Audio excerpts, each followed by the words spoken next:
India में क्या आपने एडवोकेट कर लिया था मुसीबत? नहीं किया था मुसीबत।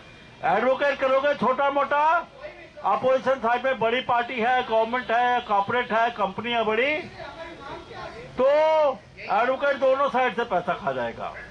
कई बार फ्री में एडवोकेट देता है कोर्ट, जैसे कसाब को दिया था, उसको बोलते हैं एमिकस कुरी। एमिकस कुरी का मतलब है फ्रेंड ऑफ द कोर्ट। तो वो छोटे मोटे मैटर में तो कर लेते हैं क्योंकि उनको फीस बहुत मामूली मिलती है उसमें, लेकिन बड़े मैटर में कसाब के लिए तो बड़े बड़े रख लिए, बाकी सबको छोटे मोटे एडवोकेट देते हैं। तो वो क्या समझते हैं, कुछ लोग उसमें हाईकोर्ट जज भी बन गए कि जज ने हमको बोला है कि हम अपना व्यू रखें जज के सामने। गलत। जज ने रखा है तुमको क्लाइंट के लिए, जैसे वो बोलता है वो करो। जो एडवोकेट है, छोटा एडवोकेट हो या राम जेठमलानी नहीं हो, उसको हर एक इंस्ट्रक्शन में लिखना पड़ता है कि I am instructed by my client, चाहे क्लाइंट उसका चपरासी क्यों ना हो। तो क्लाइंट मालिक होता है, एडवोकेट मालिक नहीं हो सकता है, क्योंकि वो उसको रिप्रेजेंट कर रहा है। कभी भी उसको रख दो, कभी हटा सकते हो। प्रैक्टिकली नहीं होता, लेकिन छोटी के लिए यही है। और ये जो मैं ये कह रहा था कि इंडिया में एडवोकेट कर लो तब मुसीबत, नहीं करो तब मुसीबत। तो आपको रूल्स रेगुलेशन कैसे मालूम होंगे, सुप्रीम कोर्ट जजमेंट कैसे मालूम होंगे? यूएसए वगैरह में क्या है कि दोनों को अलाउड है, कोर्ट में क्लाइंट को भी अलाउड है, एडवोकेट दोनों इकट्ठे मिलके पिटीशन फाइल करो, दोनों को सुनेगा जज। इंडिया में आपने एडवोकेट कर लिया तो जज आपको नहीं सुनेगा, और नहीं किया तो जज कुछ तो अच्छे के लिए पैसे डालेंगे। कर लोगे तो कुछ फायदा होगा, और कुछ उल्टा पुल्टा करने के इरादे से पैसे डालते हैं। एडवोकेट करोगे हम तो दब जाएगा।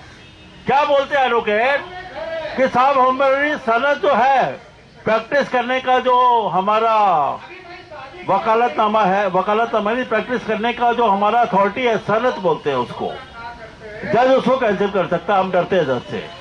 अरे भाई, तुम्हारा सनद जो है सिर्फ बार काउंसिल कैंसिल कर सकता है, जज कर सकता है, लेकिन कोई जज करता नहीं है। गलतफहमी है, ये बहाना है। और जो एडवोकेट क्या बोलते हैं, जज को नाराज नहीं, जज को पटाने की ट्राई करते हैं। क्यों? साहब जज नाराज हो जाएगा तो मेरे बाकी केस भी खराब कर देगा।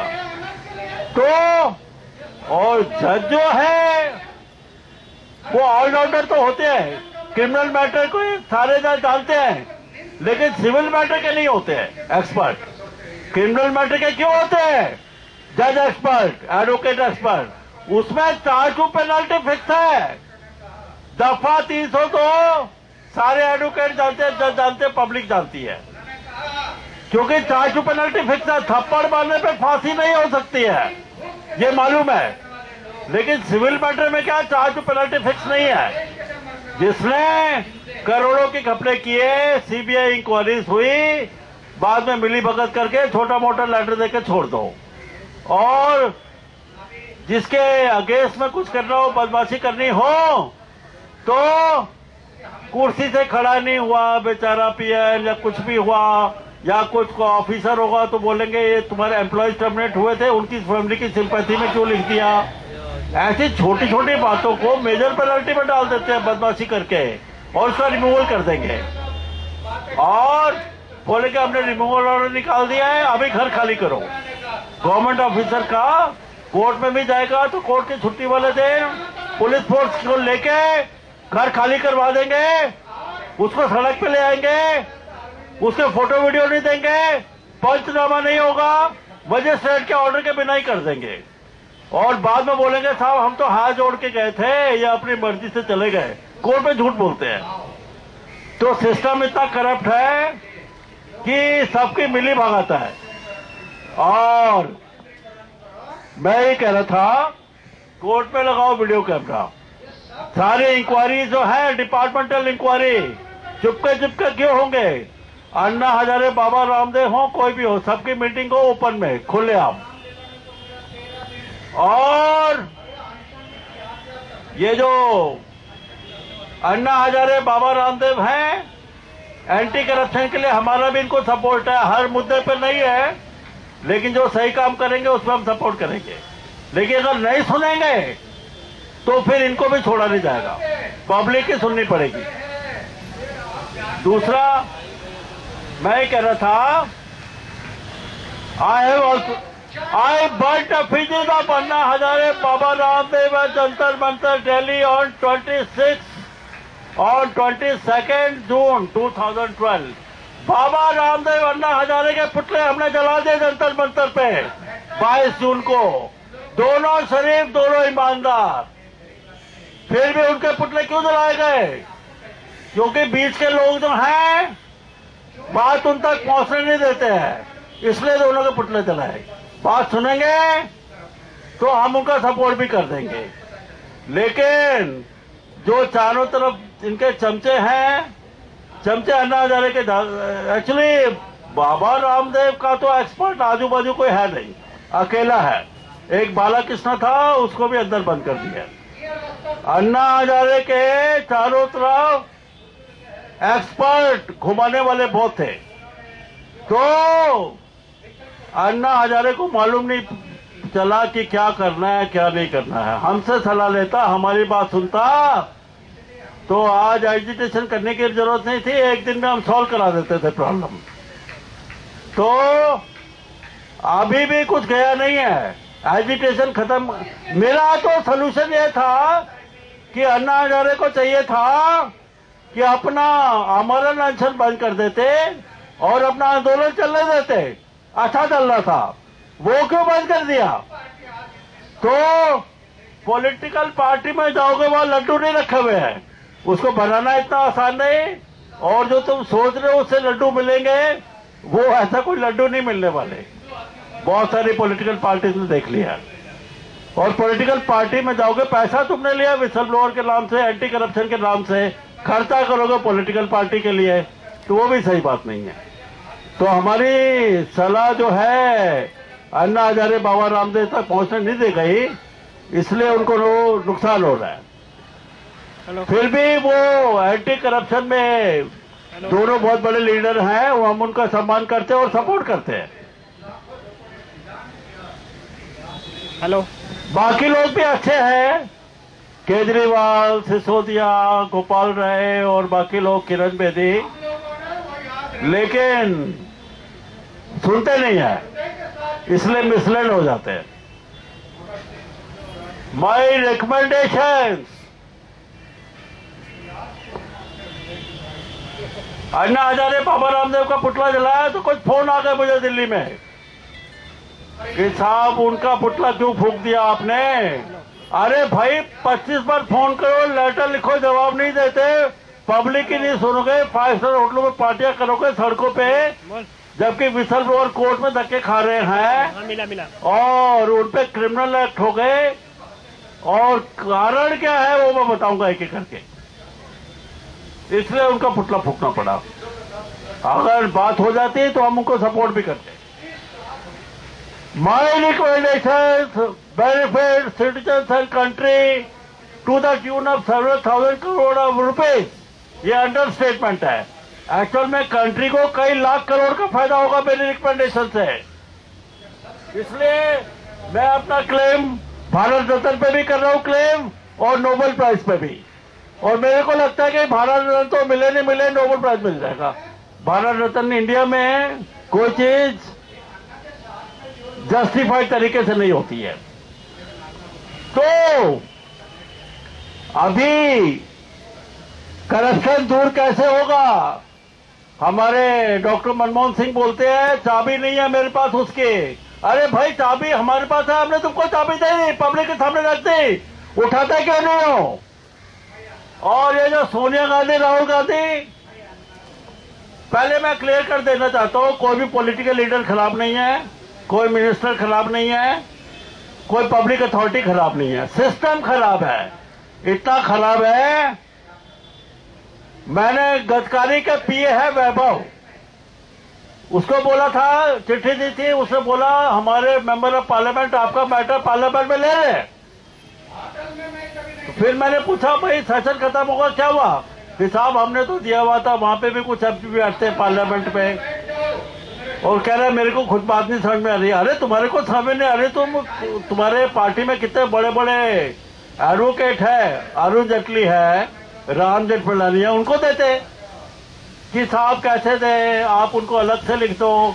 तो ये छोटी छोटी फॉर्मेलिटीज को लेके ब्यूरोक्रेट्स है, ब्यूरोक्रेट सिर्फ IAS IPS वाले नहीं है, ये भी ब्यूरोक्रेट है, मंत्रियों के पीए है, कोर्ट के रजिस्ट्रार है, सीनियर रजिस्ट्रार तो नहीं लेकिन जूनियर रजिस्ट्रार करते हैं। और ये जो प्राइवेट सेक्रेटरी हैं, मिनिस्टरों के पास दो टाइप के सेक्रेटरी रहते हैं, एक तो होते हैं IAS टाइप के, तो वो फाइलों वाइलों का हिसाब किताब देखते हैं, दूसरे उनके प्राइवेट सेक्रेटरी, वो मिनिस्टर से कौन मिलेगा, मिनिस्टर किधर जाएगा, और जितनी पर्सनल डीलिंग है वो देखते हैं। तो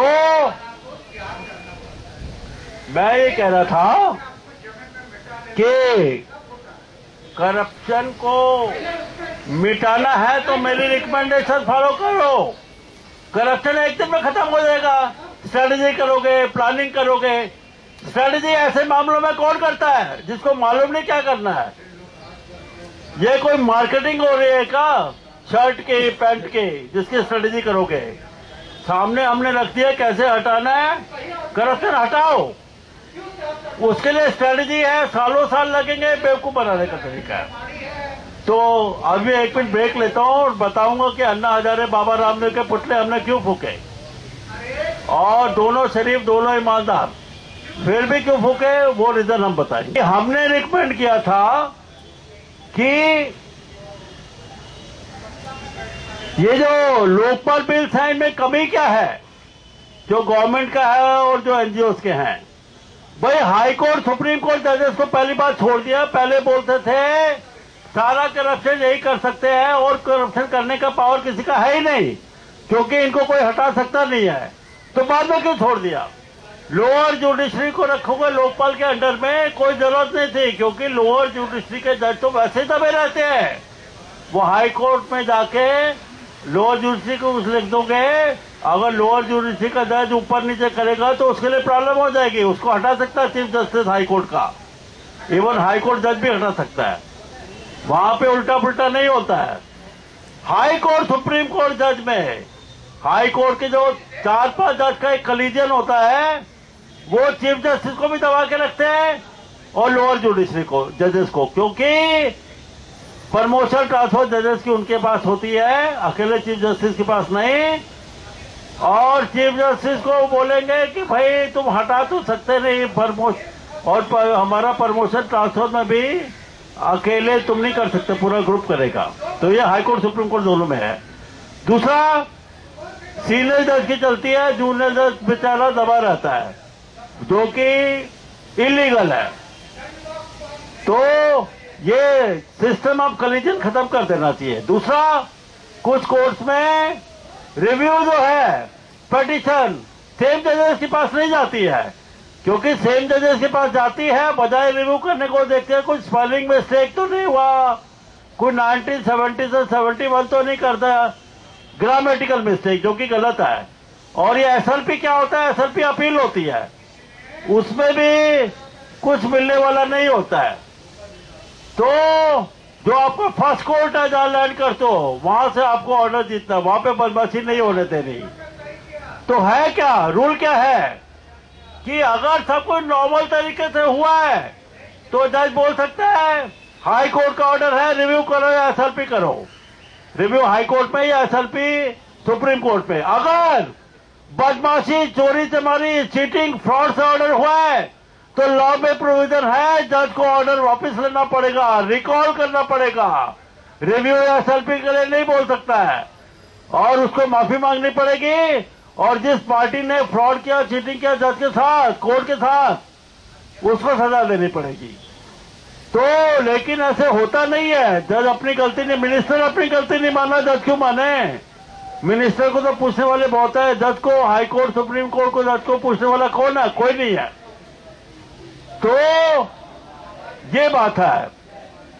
तो मेरा क्या कहना है कि कोर्ट में लगा दो, इंक्वायरी कमिटीज में लगा दो वीडियो कैमरा, ये जितने चुपके मीटिंग करते हैं, चाहे अन्ना हजारे की टीम हो, चाहे गवर्नमेंट की टीम हो,